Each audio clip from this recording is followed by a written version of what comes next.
The state of the market is poor.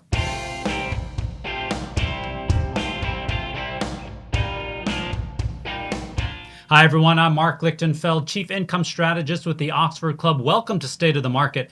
As John Roque of 22V Research, one of my favorite technical analysts, says, and yes, I have favorite technical analysts, almost nobody makes money when stocks look like this.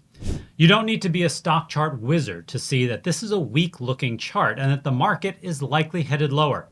Step forward! In fact, last week I gave a talk in Charleston, South Carolina, where I showed this chart and pointed out you could ask a fifth grader what direction the market is going in, and they would give you the right answer. That is, if you could get them off their Insta chat web thing, whatever it is they use. There are a couple of other reasons to be concerned, and not with fifth graders' attention spans, but with the market.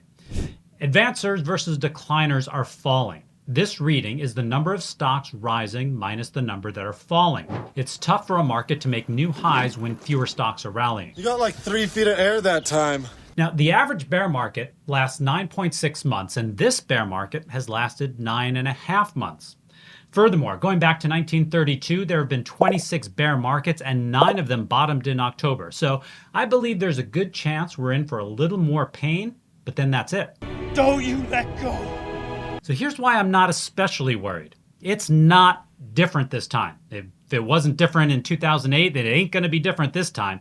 Sure, some things were different in 2008. We were facing financial Armageddon.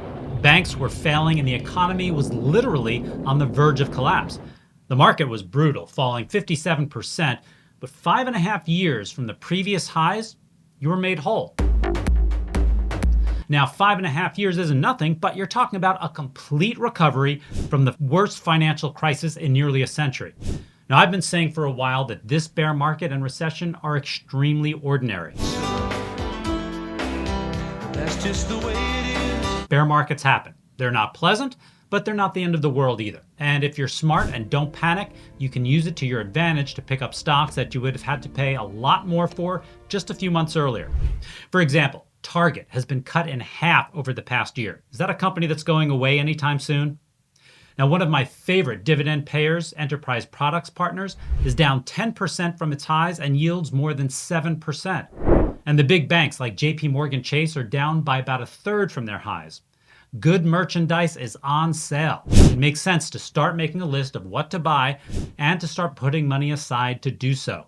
As I said, I expect another leg down, but a terrific buying opportunity is probably closer than you think. If you're unsure where to start with dividend-paying companies, click on the link in the description below to claim my ultimate dividend package. It's entirely free. Thanks for watching State of the Market. I'm Marc Lichtenfeld. I'll see you next time.